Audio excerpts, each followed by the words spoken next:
So starting again. Okay, so then thank you very much for being back. So Maria from University of Pavia in Italy and John from University of Aalto in Finland. They work together on a very interesting topic for architecture students. So their students were meant to work together to meet. So we couldn't do that until now, but we hope that we will have some face-to-face meetings in the next year, and maybe their students can also meet. So the floor is yours. We are really interested to hear about your newest outcomes in your IO5. Thank you, Katja. Maria? Yes, thank you. Do you want me to start, John? Well, let me just begin immediately then, and then I'll hand over to you in a moment. Right.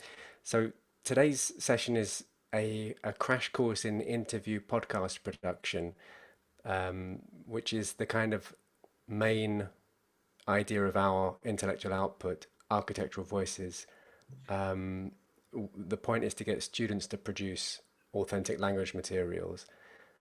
But if we're trying to ask teachers to help students do that, then teachers need to be able to do it. And we can do it, but it's a little bit scary to begin with. So this session is designed to give you practice in how to get started with producing a video cast that could be then just used as audio. Podcast tends to mean audio only, I think, but sometimes it's used to include video. So that's what we'll be doing today. So the learning outcomes for the first session are to appreciate the affective and psychomotor domains of online communication. Academia privileges the cognitive domains.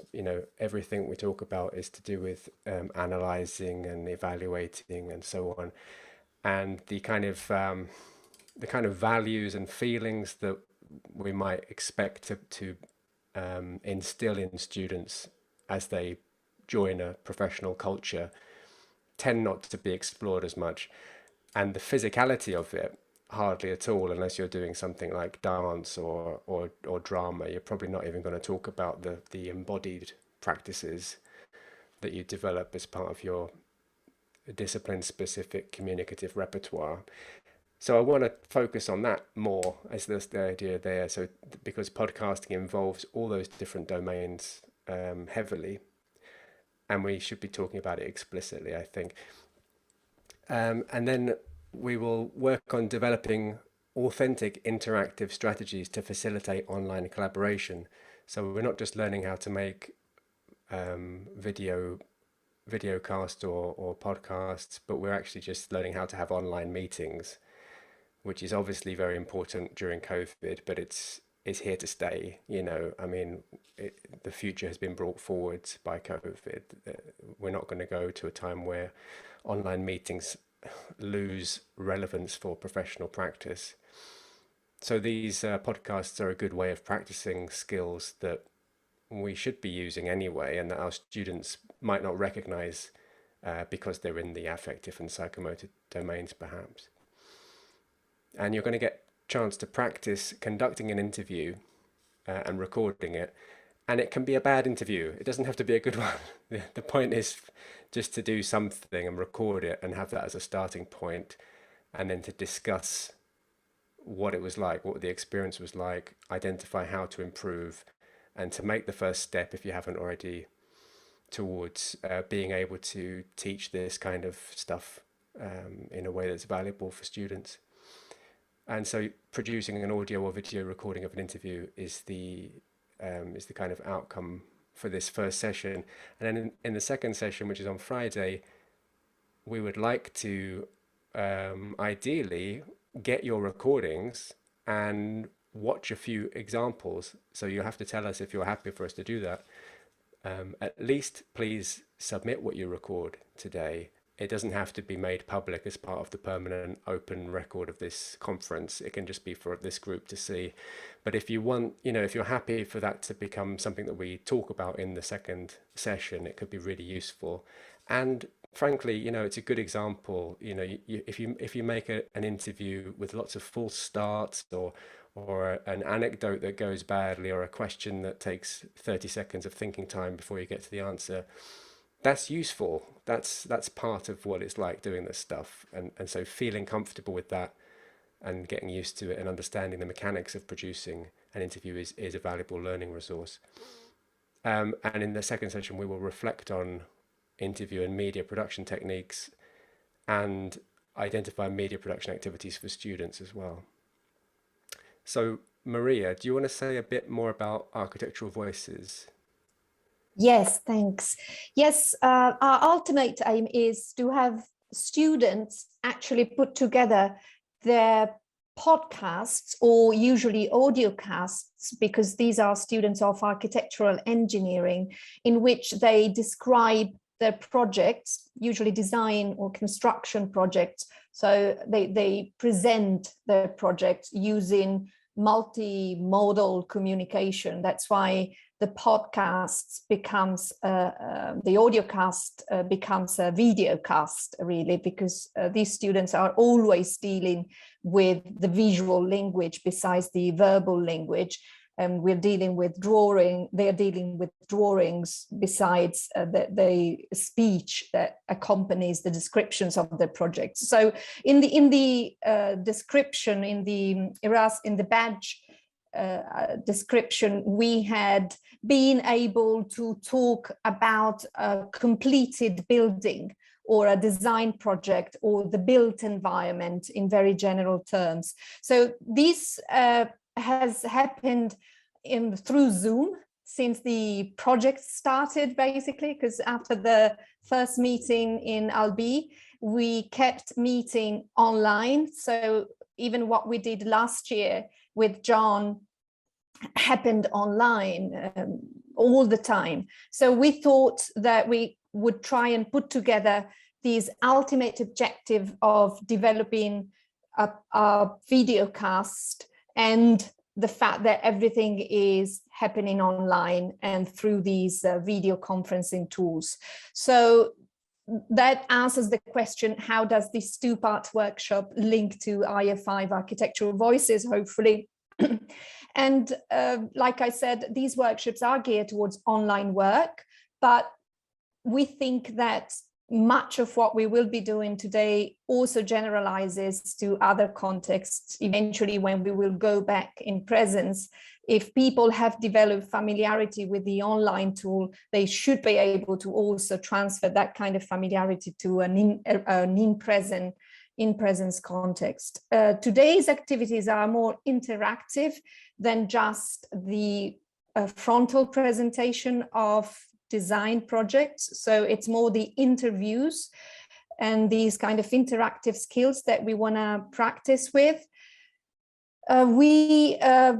As a general aim, like John said already, we want to raise awareness with teachers of what it is like to interact in an online context. So we want to try and make everybody more comfortable with this kind of online work, and also more perhaps spontaneous in online communication, even when you know that you're being recorded, or at least, like I said, more aware of what it is like. So we basically want to give everybody a chance to practice with this and have some experience in case you want to bring that experience to your students and in the classrooms. And I think we have 4 questions on this kind of online experience that you might or might not have had already, in particular when this has to do with video interviews and with interaction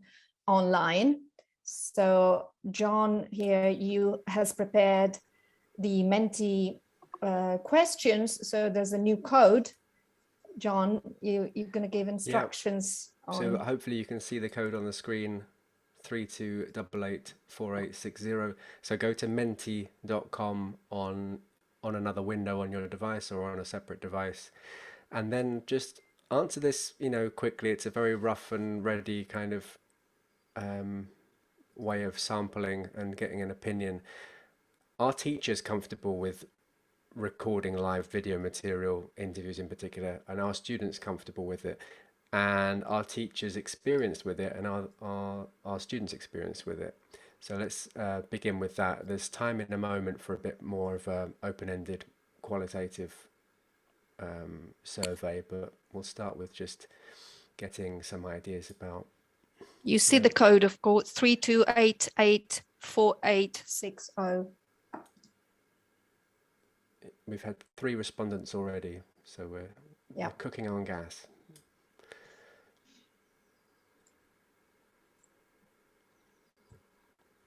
So far, expectations are in the lower left quadrant, which is not very comfortable and not very experienced, which means that a workshop like this is necessary. So that's good news for today. But, you know, I guess there's a range of experiences, but we've got eight responses so far, and we've got 14 people in the meeting. I haven't responded. Maria, have you? Not yet. I'm trying to go to the menti.com. I was still on Jamie's. Oh yeah.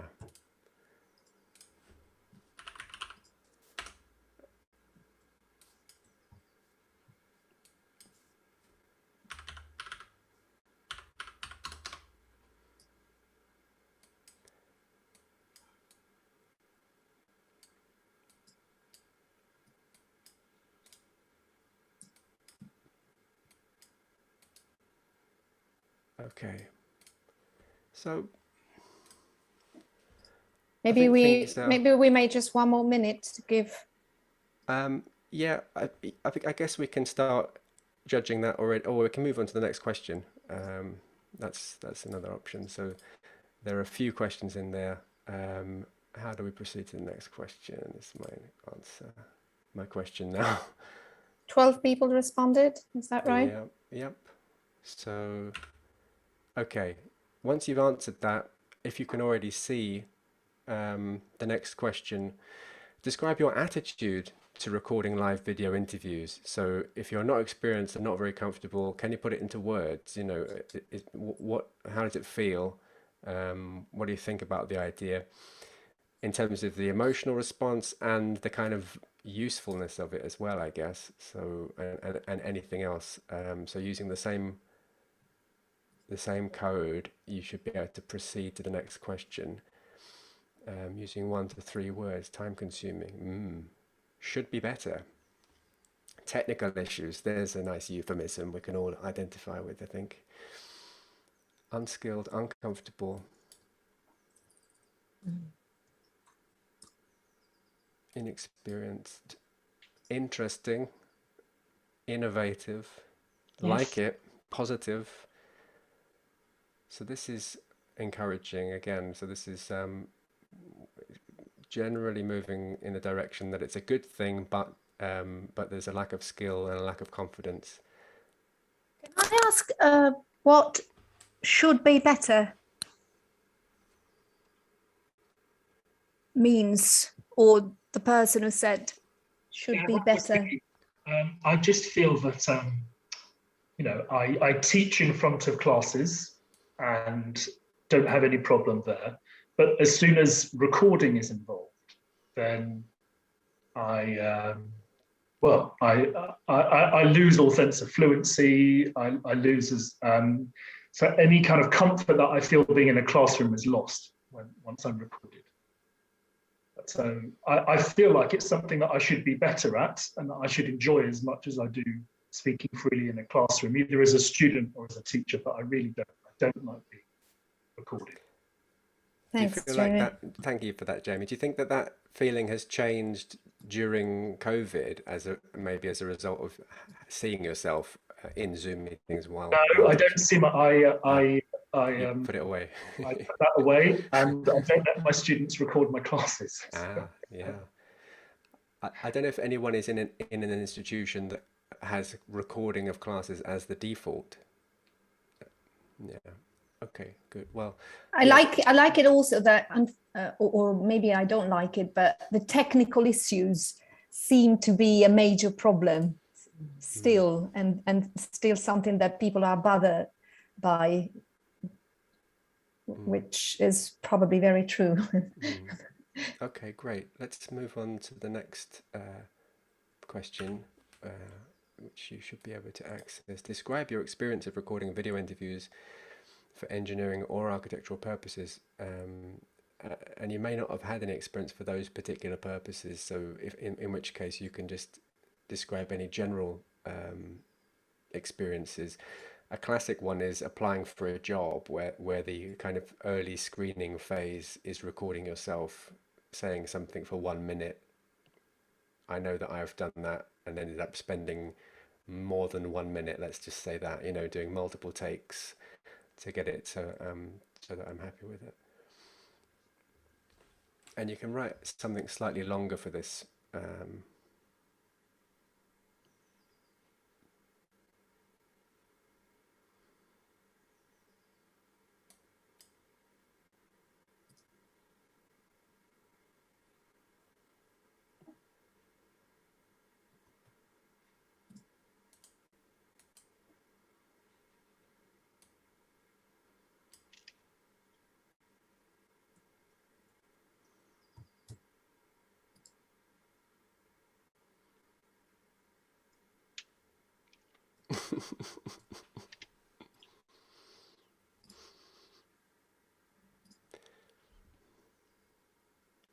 Has anyone done the open networked learning course that's run by a few Swedish institutions?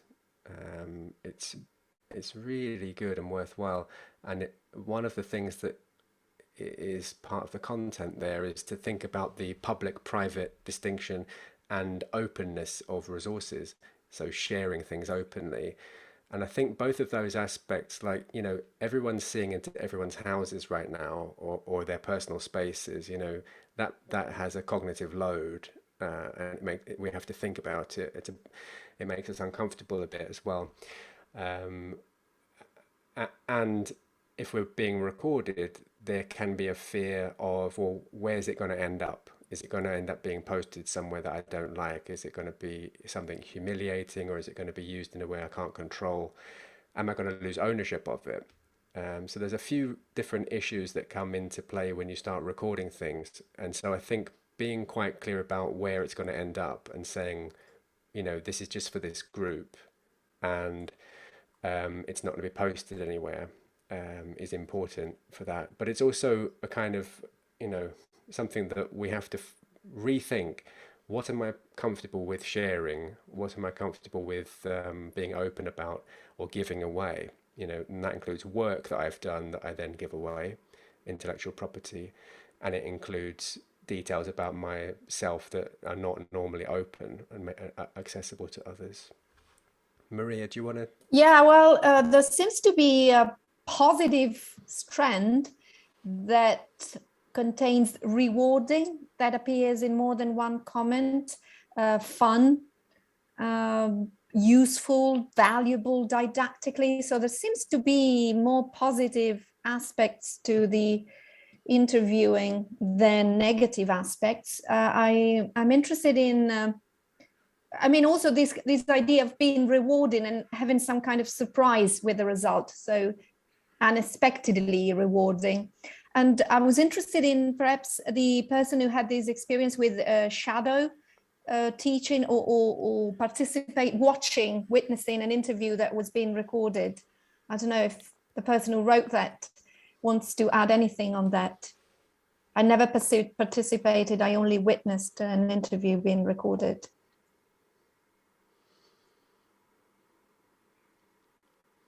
No. Is that Maria? No, it's not you who wrote that. Was that Yolana, maybe? Hi, Maria. Yeah, it was me. Yeah, I thought so. What was it like then? Would you want to add anything on this shadow teaching and watching the interview? Well, actually, the lesson was great because both sides, teacher and students, were architects, so it was quite natural situation. As the professor, the architect teaching English because of his experience, he was able to ask these questions that are relevant to architecture, to their profession, to the stage of their career, right? So that was really amazing. Yeah, but And I'm aware of the fact that I cannot reproduce this because I'm not an architect and I will never be. So that's one of the restrictions as a language teacher that I have. Okay, Yeah. so it seems content and being good preparation, good questions also seem to be important for the success of the interview. So generally rewarding as both a didactic, as a didactic experience, surprisingly so, unexpectedly so. Maybe there's somebody who has concerns with the aesthetics of it all, so also being prepared in terms of visual kind of output, and perhaps what you were talking about, John, at the beginning, the psychomotor features that we are not necessarily aware of, and then what Yolanda was saying, the importance of preparing good content questions, seems to me what we get from this poll. But if anybody wants to add anything that they haven't written in the poll, I'm happy to hear. Yeah, maybe just to add, when you're talking about videos where the students appear, some are quite shy or really are not, comfortable with showing themselves. So just to tell you that I'm testing actually, I think I told you about it already, a kind of 3D learn space where there will be as an avatar. And so we do this, for example, the mock job speed datings there and recording that with a screen recorder. And they feel much more comfortable, although you don't have all the mimic and the gesture, etc. But it seems to liberate them a bit from this being seen on the screen, just as an idea. Can show you. I will look for a picture and share you a picture afterwards. Great. Let's move on to the fourth question. What has online teaching and learning been like for teachers and students over the past year? This is a word cloud again, and I think you can enter multiple terms.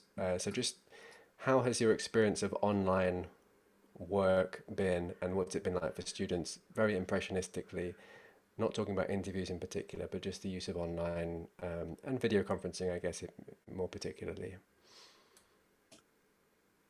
This is the last question, and then we'll get into the next part.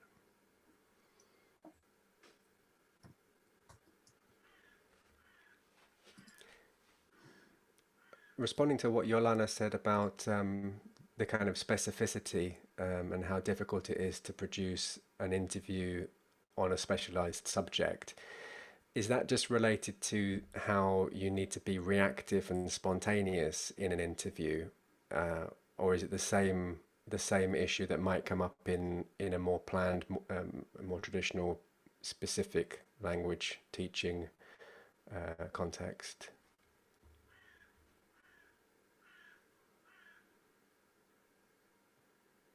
I wonder.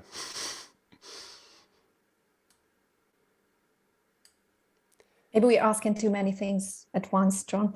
Maybe, yeah. Can you repeat that question, John? I'm sorry. I was looking sure. at. I was just following up on Yolanda's point about how interviews are challenging in terms of subject-specific knowledge. And I was just trying to separate those things and ask whether they are separable. Mm-hmm. Is there a general difficulty with improvising and reacting in a subject that is not your specialism? Is it that, or is there something qualitatively different about interviews that collides with specialized subject knowledge in some way?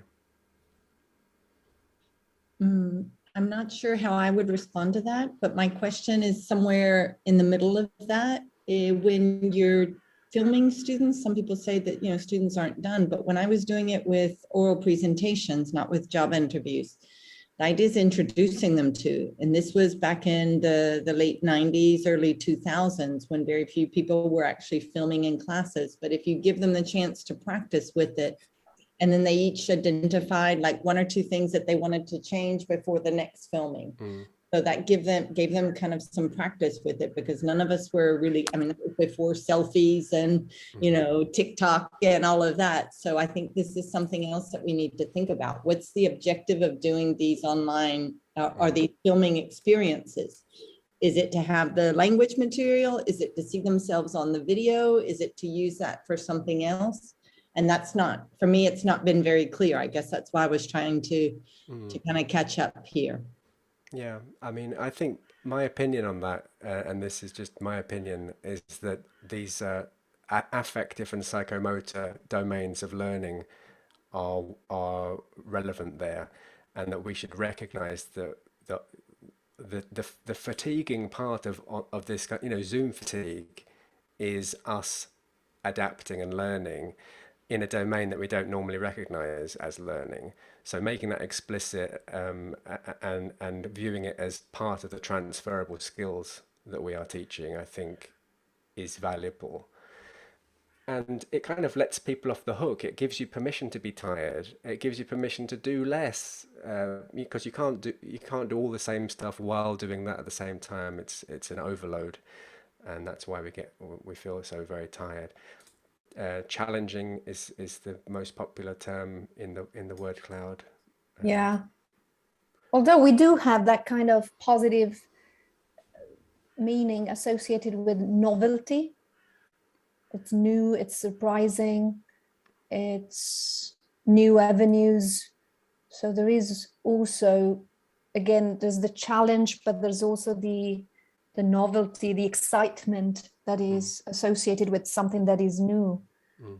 And I like also that interaction is a major concern. So you have interactive being quite big, and then you have things like knowing each other better that point to these problem of re-establishing interaction online, or I would say making interaction at the center of the whole process. There's also something very positive, like overall pretty good, better than spring 2020. Who said that? I like that optimism. That was me. Well, how was it better? Because how was it better? Well, I think it's a common experience. We had, in our case, it was the week of our fallas. And so we had that 1 week. They closed the university on the 13th. It was supposed to be a week that we needed to be off and to relax. And we ended up spending that whole week trying to get everything ready to go online. We didn't miss a day. And there were things that worked and things that didn't. And, the students who, of course, had their problems. Maybe they didn't have good connection. Maybe they were in the village and didn't have their materials. No, there were all these other concerns that I think for me, as a teacher, took preference over actual, like, have you learned to conjugate the verb to be, or have you learned to use, this structure? And so this year, you knew you were going into it in a hybrid situation. It was still very challenging. I'm still not used to having 15 people in front of me and 15 online, because the 15 online are always saying, oh, I can't see you. Can you adjust the camera? Can you do this? Can you do that? And you're trying to teach a class. So for me, that's where the challenge comes in, but I'm better. Better than at the beginning. Yeah. It goes back to the technical issues, which was very central answer to the previous question. So the technology seems to be a constant problem. I think we need to move on because we're half an hour in, and we will put those results into this document, and we will give you the link for this document as well. So the plan for today was to have a 25-minute intro, which we kind of haven't started. This was the pre-intro stuff, but I think we'll do a quick version of the intro and then move into the breakout rooms, the first task in the breakout rooms. We'll also give you a kind of guided demonstration of recording an interview in Zoom. Some of this may be very obvious, but it's just to point out the number of things you have to think of, and to just notice that it is a cognitive burden doing an interview, and that's why it's so stressful. And the answer is to go slowly and expect it to be time consuming, and to do less of the normal business of work, and give time for these time consuming activities. And then you will record a short interview, and there's 30 minutes set aside for that. the plan is for you to just do 5 minutes worth of interview. So hopefully we'll be able to catch up with the schedule a little bit there. And if things work very smoothly for you, you may have time to, in pairs, to record an interview one way and then the other way as well. I'll have 2 separate interviews. You can try it out, see how you get on. So we've gone through a lot of this already, actually. It came out of the discussion. A crash course in feeling more comfortable with online work. And we've seen from the survey results just now that intuitively that's something we need. Online work can be restorative and fun. We know it can be fun, but it can actually be a relief. And I think part of that comes from explicitly talking about why it's difficult and why it's taxing. And so reflecting on that and rethinking how we work, rethinking the nature of work, especially as our institutions are asking us to develop the new normal and to try to cope with hybrid modes of working, which are challenging again in a different way. I talk about the value of wasted time, and I put that in scare quotes because it's really not wasted.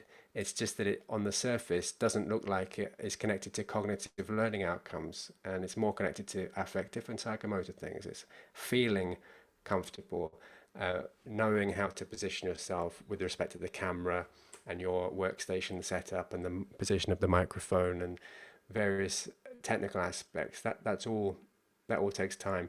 So we need to give it time. And obviously also there's the social isolation / physical distancing, a dimension of COVID times. And so for my engineering classes, for my English for engineers classes, they might not have had a conversation with another human being all week, and then it would happen in the language class, at least in the early days of the COVID period. So that was emergency language teaching, and it was really social first aid, I would say. You know, it was giving them a place where they could interact. So rethinking the nature of work, providing a place for students to decompress, and lo and behold, they're also practicing these new skills they'll need for the workplace and interacting in an online situation, which we know is intuitively useful. So that's where this focus is coming from. Our students and we are acquiring important affective and psychomotor knowledge and skills when we work online together. And Maria has already talked about architectural voices, which is particularly focused on students producing their own kind of audiovisual authentic materials related to architecture. So the first task in breakout rooms, and I guess we'll make this more towards the 10-minute end of the spectrum, is to go into a breakout room and, I said, embrace the awkwardness. You know what it's like. You might not have spoken to the person before, and you have those connectivity things. Even simple things like nodding are different when you're in the online mode. I guess we're all used to it. So try to get straight into sharing an authentic anecdote. And that means taking a bit of a risk. It means letting your professional guard down a little bit, being vulnerable in a controlled and safe way. You don't have to go into very personal things or difficult things or traumatic things. It's not the right venue for that. You need to be able to have an established kind of trust relationship before that's appropriate. But today you can say, that painting, I tell you about that painting, and you're telling something you wouldn't normally talk about in a professional context, but it's experimenting with sort of oversharing in a safe way. And I guess stick to the more trivial things to be on the safe side. I guess if you want to really get into heavy political and philosophical things, then go for it. But just make a start in a pair, and keep your ears open for things to follow up on, because this hopefully will give you ideas for how you start an interview question. It doesn't have to be related to teaching and professional practice, doesn't have to be related to disciplinary knowledge, although it can be. But it has to be interesting. That's the thing. Start from something that engages you in viscerally, that gets you in the gut and makes you want to carry on the conversation, because that will make an interesting resource then. It'll be something kind of juicy, So keep it reasonably trivial but real. Authentic is the idea. try to be honest in a controlled way. And then we'll meet back and talk about how it went. So you're going to go into breakout rooms. You've got just 10 minutes to do that, and then we'll come back and see how it went. I'm expecting people to say it was very easy to start talking, and I've got ideas now about how to interview my partner when we go into the longer section. Some of you might find it very difficult to get started and have no ideas, and we've got backup ideas for you if that's the case. So good luck with it. I'll open the breakout rooms. And John, we don't need people to record what is happening now in the breakout rooms. We leave the recording for the next step, right? We will keep the recording for the next step, but you could test whether you have the ability to record, because you're supposed to have. We think you should have. So see if you can get your record button working in the breakout rooms, and let us know if you can't when you come back. And there should be 2 participants per room. Okay. Just checking if this is correct. Open all rooms. 10 minutes.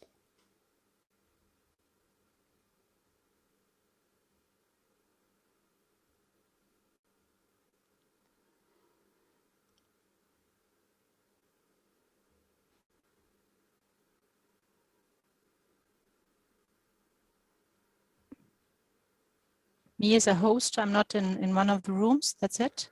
I don't see your name, and I don't see Maria's name either, actually. Oh, Okay. Maria is in room 4. Maybe you should go Okay. in there. Would you like to go to there?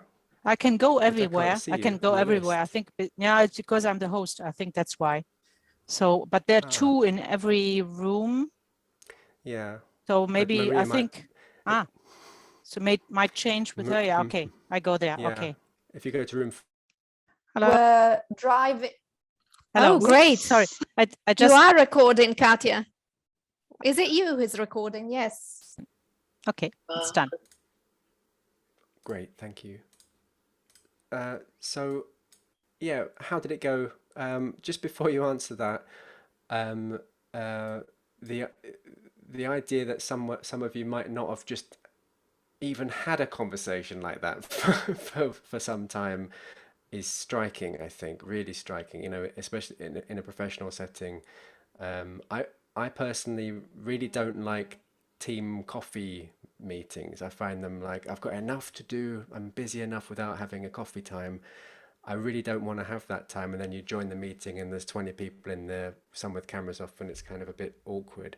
Whereas I really like putting this kind of chit chat, wasted time into the normal business, into the real stuff, the stuff we are professionally interested in anyway, and just making that a bit more humane and refreshing and fun.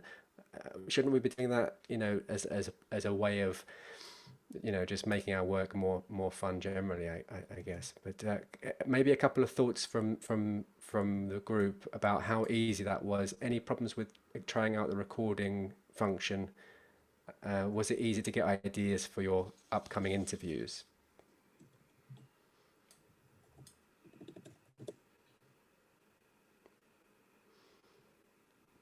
Yeah, we were able to record, and Great. No problems at all. Yeah, we were too. We had good ideas for speaking. I don't think we'll have any problem doing a very short interview. Thanks. Okay, great. We totally forgot to record. That's okay. I also learned how to record, so thank you, Maria, for that. Katya, Emmanuel was not able to record though. I think she needs to be made Yeah, co-host because I was able. Yeah, I just was answering in the chat. Yeah, exactly. I forgot thanks. as she arrived a bit after the others, so I didn't Right. think of. But I named her co-host now, and also Jutta. So everybody who is in the room should be able to record now. Sorry, it was my fault. Great. Fantastic. So I don't know how much of this guided demo we need to do, Maria, and maybe we can just do the abridged version if most people feel reasonably ready. But I do think- have a nice professional question for you. all right, then we'll do it. But so the idea then, when you go into your real interviews, which you are going to record in the next part, is that you will, check the audio. Can you hear me?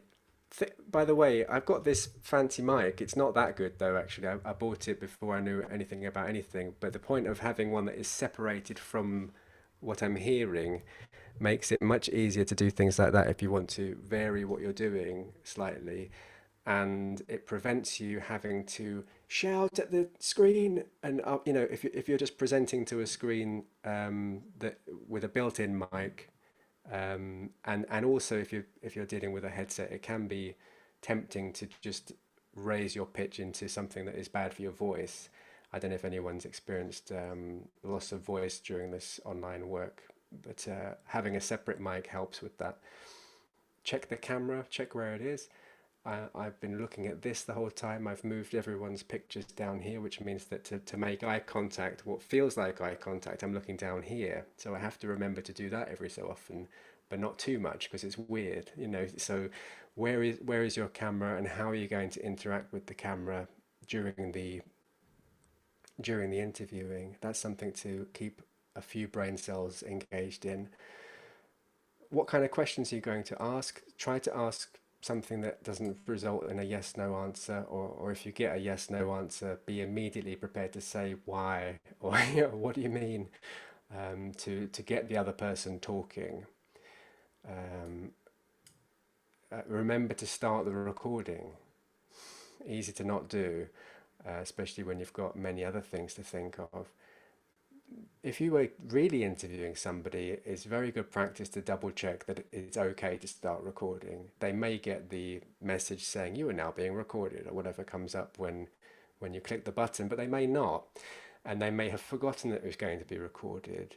And you may have to, again, reassure them about where it's going to be used and so on. So for today, the recording might end up on someone else's computer. So you might just want to say, once we've done that, you will delete it, right? Or use it wherever you like, I don't care. You know, you might want to have an explicit conversation about what happens to the recording. The person who presses record is going to end up with it in their cloud or on their machine. So you may want to say, will you share that with me later? And then we'll just keep our own copies and not share it beyond.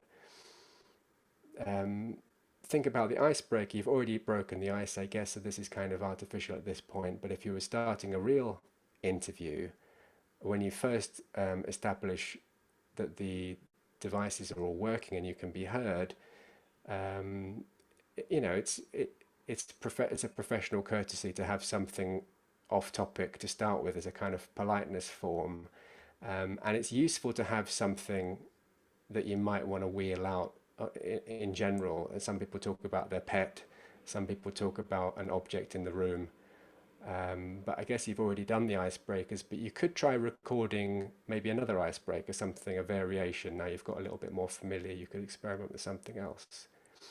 Maria? Yes, if you stop sharing the screen, we can just try the interview. And I just want to show people something in case they haven't used it before. If you are a co-host, in the top right hand corner of your own picture, you should see mute, and next to it 3 dots. If you click on the 3 dots, a menu opens up where you have 2 interesting options when you have an interview and you want people other than the actual speaker to be at the center of the screen. So that, for example, in an interview, you might have both the interviewer and the interviewee centered and seen and spotlighted by everybody, spotlighted for everybody, so that even the person who's not speaking can be at the center of the screen. So if you click on spotlight for everyone, you see me now. But if I, for example, spotlight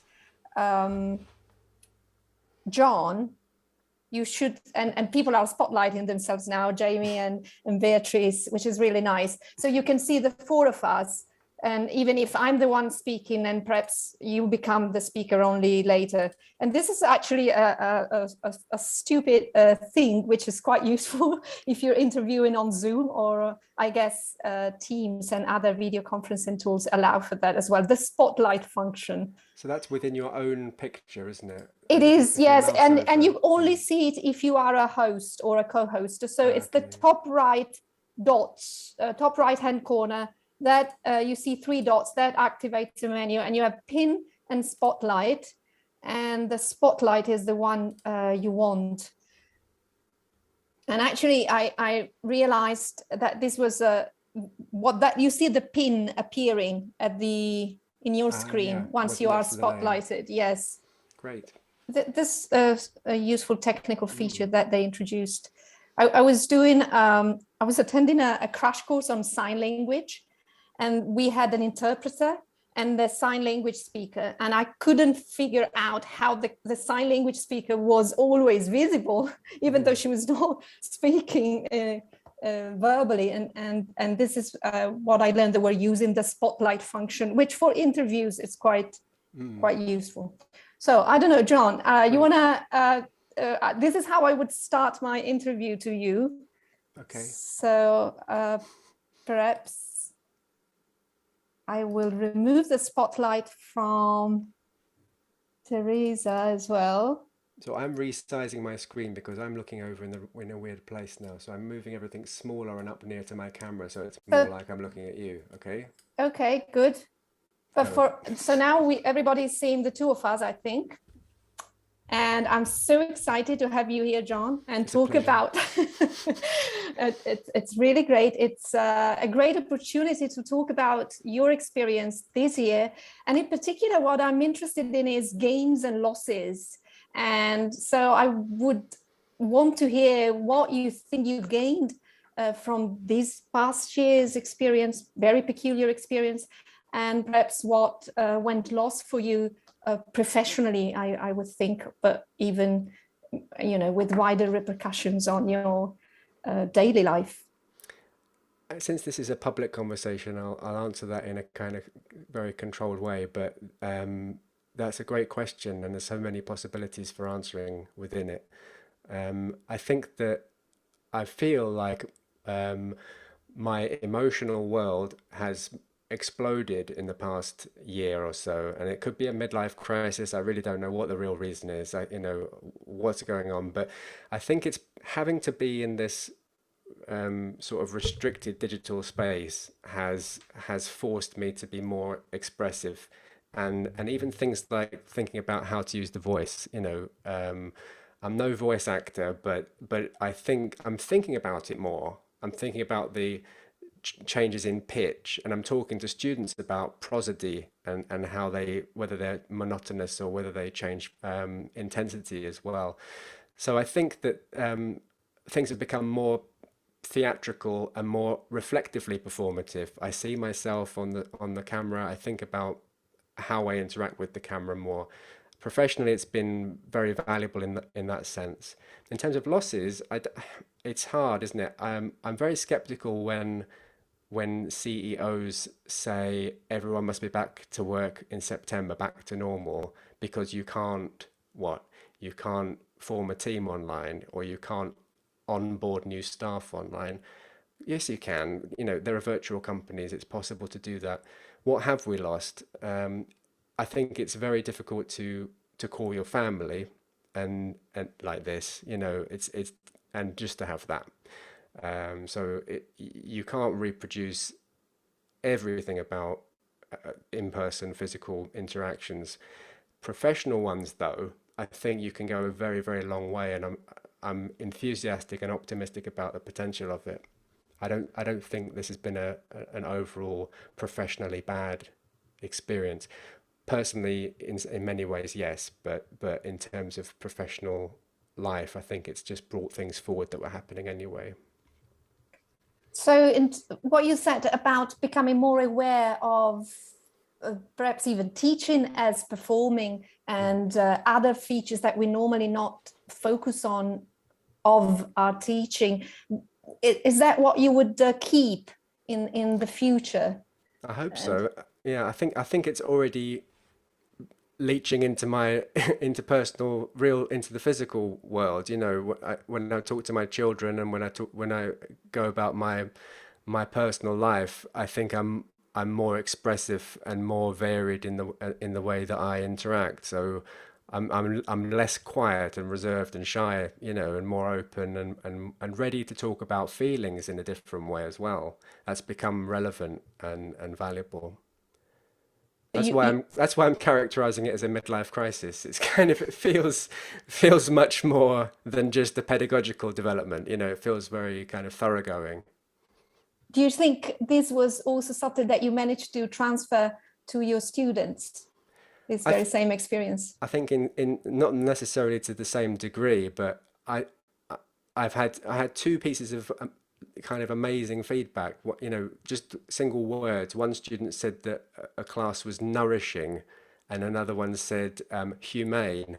And in 15 years, nothing like that. You know, it's been like John's all right, he's okay, or we learnt some good stuff. But since the emergency online hyper emotional, hyper social way of doing things, especially in times of crisis, and especially when students were isolated, they found that much more valuable than they could have expected, and that was really moving to get that feedback. So I think it's real, and I think it's worth continuing talking about.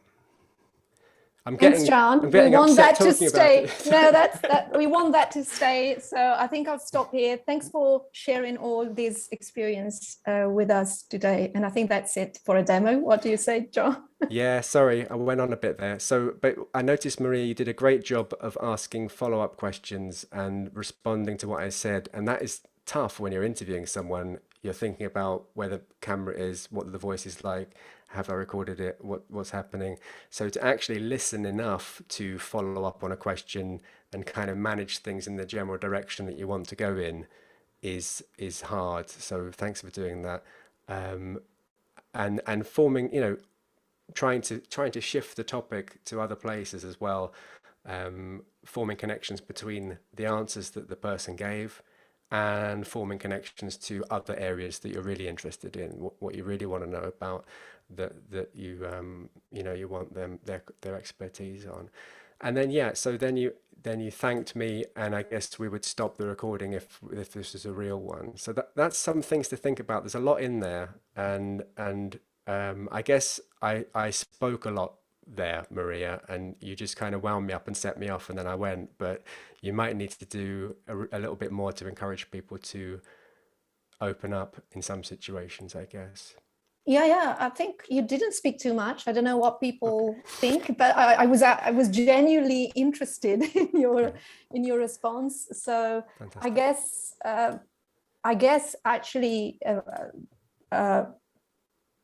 one way of getting a successful interview is to actually listen to your interviewee and be genuinely interested in what they say to you in response to your question, which is perhaps a blatant thing to say, but if you're genuinely interested, the interview is bound to be successful, I think. I agree. I think that's authenticity, really. It's letting your guard down and being real, and not worrying about how you look, where the recording is going, and trying to keep up a professional face, but just allowing yourself to be a little bit rough and ready. Follow your curiosity, and if the worst comes to the worst, you can just delete the video and call the thing off and say that didn't work, you know.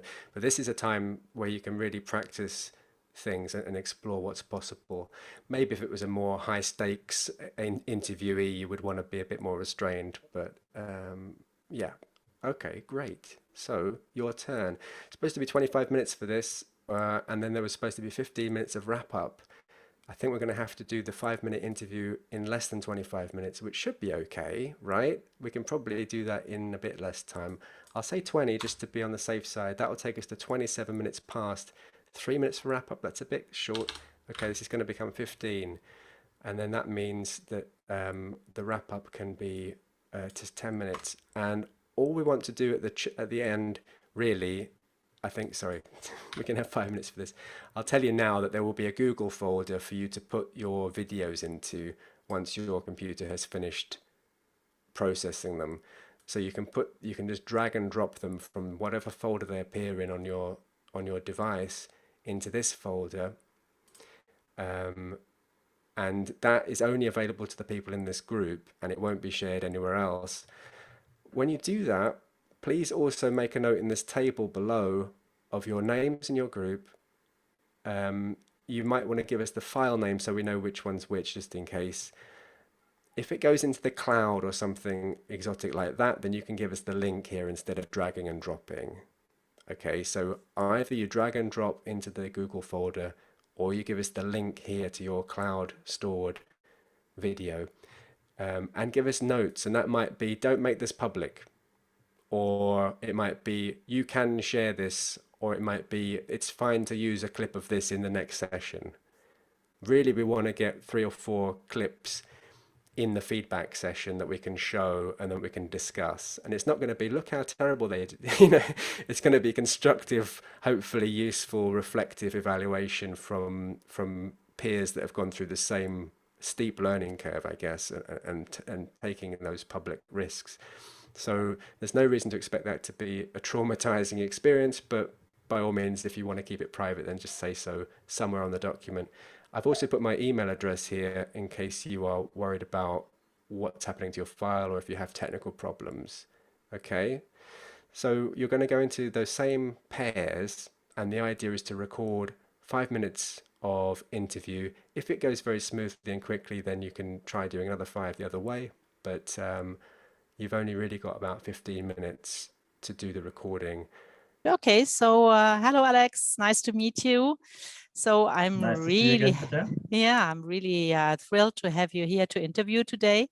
I'm particularly interested in what do you think about online teaching and face-to-face teaching? What are you going to do next year? Are you going to back to have 100% face-to-face teaching? Or will you have blended learning, whatever? So, and what do you prefer?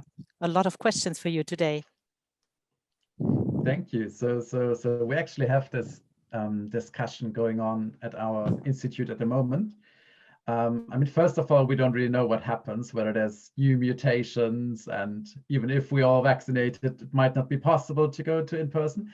But let's assume we can go back to in-person teaching from a safety point of view. So I definitely see the good sides of online teaching. First of all, I think for us as teachers, it's quite convenient not having to commute. You can easily have a quick coffee break, etc.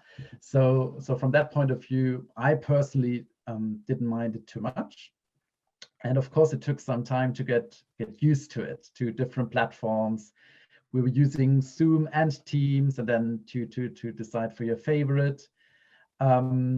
But overall, I would say it worked quite well after some difficulties at the beginning. Luckily enough, most of my students switched on camera because I asked them to, and I think we managed to make our lessons quite interactive, even though online. And another good side of it is I feel we do a lot of more things digitally that we could have done before. So for example, make our handouts fit for online teaching.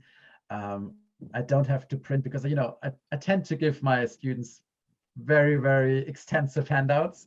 And that was, of course, came with a lot of printing, which is not very environmentally friendly. So having all this online and being able to share it easily with my students is another good side of online teaching. Okay. But still, like there's I gathered the feedback from my students, and they said, okay, online it's the best what we could do. It worked well, but most of them still prefer going back to face-to-face because I think they need the personal contact. So while I see the advantages of online teaching, I also understand my students not wanting to sit in front of their screen all the time. Yes, of course, this is really tiring for them. And you have this Zoom fatigue as a new word now entering our professional zone. So you said, okay, you changed some things like having things online instead of having them printed. What about your pedagogy? Did you change something? How did you teach your content? Yeah, I think like this was an ongoing process. Of course, first I tried to sort of make things I've done offline work online, but I think I came to realize it's even more important online to put the students in the center, really. Sort of more be like a learning facilitator, what you say, and to make the students responsible for their own learning. And accountable. So what we did this year, as there were the traditional exam format didn't really work, when students have access to Google Translate and all of this. So what we introduced is a learning portfolio, which we had before, but this year this was really the center of the assessment, and students had to submit work of their choice every single week. And as teachers, we sort of gave guidance. We also made sure that they really train all language skills in the learning portfolio. But it was really up to the students which exercise they would like to do, whether they want to collaborate with other students on that, whether they want to record a video, or whether they just want to do some grammar exercises. So we gave them a lot of flexibility, and I think it really worked. But still, of course, we need to tweak a few things. I need to be even more responsive regarding feedback. So it was a good learning process for me. But I think making the students work is even more important online, so they don't suffer from the Zoom fatigue. Yeah, okay. So that's interesting that you say that students must be responsible and accountable for their work. So last question, because we're running out of time already. So do you think that teaching online means really being like on Zoom all the time? I do ask you because I did some projects and they were in what we call the guided autonomy, which means that I met them from time to time to see where they are, and they had to, as they were accountable, they had to tell me what they did. But then they always were free to meet, for example, their partners whenever they wanted to, and we didn't have class. I was there online if they had questions, but there was no class, like traditionally speaking. Did you do something like that, or were you and your colleagues always online on Zoom or Teams when there was the class time? We were this year pretty much. Of course, the students could do work for their portfolio outside of the classroom. And I think, like you, we also established a tandem course with other universities, and we encouraged students to work outside the classroom, and most of them did. And actually, what you suggested, sort of split the time between instruction time and time to work freely and autonomously is something I would very much be in favor of. So we still had our 2 hours of online classroom teaching, but I feel this could actually be narrowed down to 1 hour, and then the other hour used to work independently, and maybe have time for questions, less structured. So I think if we stick to this online teaching mode or blended teaching, I would very much be in favor for more autonomous learning time. Okay, very interesting perspective. We will see how it will be in the future. We don't know yet. So thank you very much for this very interesting interview, and hope to see you again soon to get some information how it went. Thank you, very much enjoyed it. We'll think about whether we're happy with the sound and the lighting and all that stuff. But also how it was interactionally, whether you were talking over the other person, did it feel natural, did it feel good to do it, and hopefully identify some media production activities for students. So that could be that they make a collaborative podcast series or something. Is that a thinkable thing now for your students to develop podcast episodes and then as a group have a whole series between them?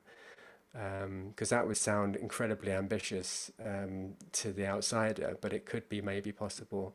But we'll discuss that. I'll also show you this thing called Liberating Structures. You can have a look at this link. You may have already heard of it, but basically it's strategies for encouraging participation from all the members of a group, which is really important, particularly online, where some people might just never have their cameras on and might be excluded. It's a way to get everyone involved. The 1, 2, 4 all structure is the one we might try next time. It's very low tech, and it's something you've probably all done yourselves already. It's just the idea of asking an individual to think of their answer first, then to discuss it in pairs, then to merge into a group of 4, and then finally to share with the whole group, so everyone gets the chance to participate is the idea. So put your names into the folder, into the table, mention your file name here when it's ready, or add the link, and give us any notes about how to use it there as well. And yeah, do you have any questions? Does everybody have the link now? And can everybody open the share Google folder? No, can I see the Google address again, please? The link is in the chat. It's You in can the see chat. chat window. Is it? Okay. It's that long address that John posted. Yeah. Is it? And you should be able to write on that or delete the whole thing if you want. So don't do that. But if you do, then press undo. It's an editable document. And I can see cursors appearing on that already. The link to the Google folder is in the panel. Panel 5. Panel I 5, guess. thank you. Yeah. Yeah.